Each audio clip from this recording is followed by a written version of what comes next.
Ciao, this is Wes Kennison from Geneseo's Office of International Programs. In a moment, I'll be narrating a photo gallery from the trip to Siena, Italy that Geneseo alumni, parents, and friends took last summer. It was a terrific experience for everyone because we were able to go to places and see things not typically included on a commercial tour.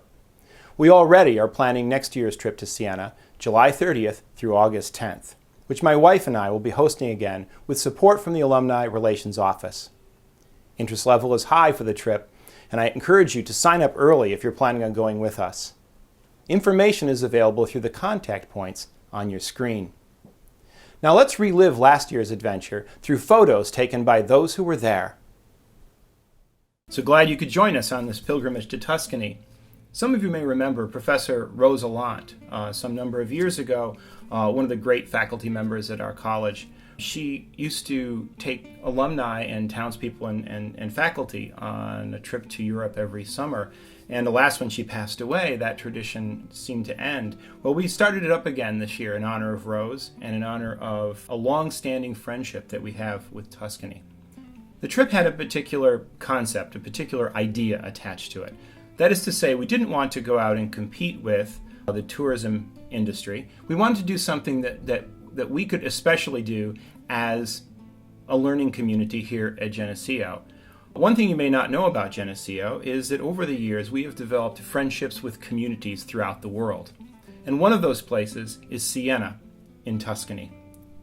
We wanted to go to Tuscany, and rather than do what my Italian friends call a vacanza americana, that is to say 10 cities in 10 days, we wanted to go to a place that we know and where we are known. We wanted to stay there, experience the rhythm of life, and use it as a base of operations for exploration. The city of Siena is very well suited to this goal. Since the Middle Ages, Siena was always a center of pilgrimage for travelers coming from England and France on their way to Rome. It was also a place where people stopped off on the way to Rome to refresh themselves, to eat some good food, to recover from whatever illnesses they may be suffering, whatever they may have endured in the trip along the way. Siena itself has a tremendous richness in architecture, art, monuments, museums, and history. But one great advantage of going to Siena and staying there is that we could also experience the rhythm of life. To be able to stay in one place in Italy and see the dance as people go through their daily lives and experience that and become a part of it and feel after 10 days like you lived there all your life, that was our goal. We wanted to slow down the pace. We wanted to adapt our rhythm of life to life in Siena. We wanted to sit in the piazza and have good conversation. We wanted to stop and reflect, have a cup of coffee, share some stories, reflect on what we were learning, and share that with each other. Siena's history is very much alive today. For example, Siena is a hill town. And so in the Middle Ages, if the city was going to make money, it had to make money on things that could be carried up and down hills. The spice trade was very important in Siena, and because it was a center for the spice trade, the culinary traditions of Siena developed in a very specific and unique way. One of the first things that we did as a group was to have cooking class. Now, if you stop and think about this, it's one thing to travel someplace and experience the food in that place. It's quite another thing to learn how to prepare it yourself so that when you come home, you can bring that lifestyle change with you. You can bring home something other than a souvenir. You can bring home a way of life. Everybody loved the cooking class, and during the time we were in the kitchen together, we traded stories, introduced each other, got to know each other, became a team, became a family. The genius of Tuscan cooking is that the ingredients are simple and of very, very high quality and prepared with great care. Some people think that pasta always has to have red sauce, but in Tuscany you can get a luminous plate of spaghetti al pesto. The food is satisfying not just because it's delicious and not just because it's good for you. It's satisfying because it's also beautiful, like everything else in the city of Siena. Siena also sits on the boundary between the two most important wine districts in Italy, and therefore the two most important wine districts in the world, in my humble opinion. To the north of Siena is Chianti. To the south is Brunello. Although it's easy to focus on the food because the food is quite spectacular, we also learned an enormous amount about what the Italians believe about the meal itself. That is to say, food in Italy is not just something to sustain you physically, but food is also a religion. It's a philosophy. It's a way of life. Time spent at the table is valuable not just for sharing the food and the wine, but also for telling each other stories, for getting to know each other, for learning how to be a team, how to be a family, how to be a community. Time spent around the table in Italy is very well spent indeed. As I said, we use Siena as a base of operations, but it was a place from which we ranged out to take adventures throughout the Italian peninsula. We took short trips to places like San Gimignano and to Sant'Antimo, Montalcino, places in the province of Siena.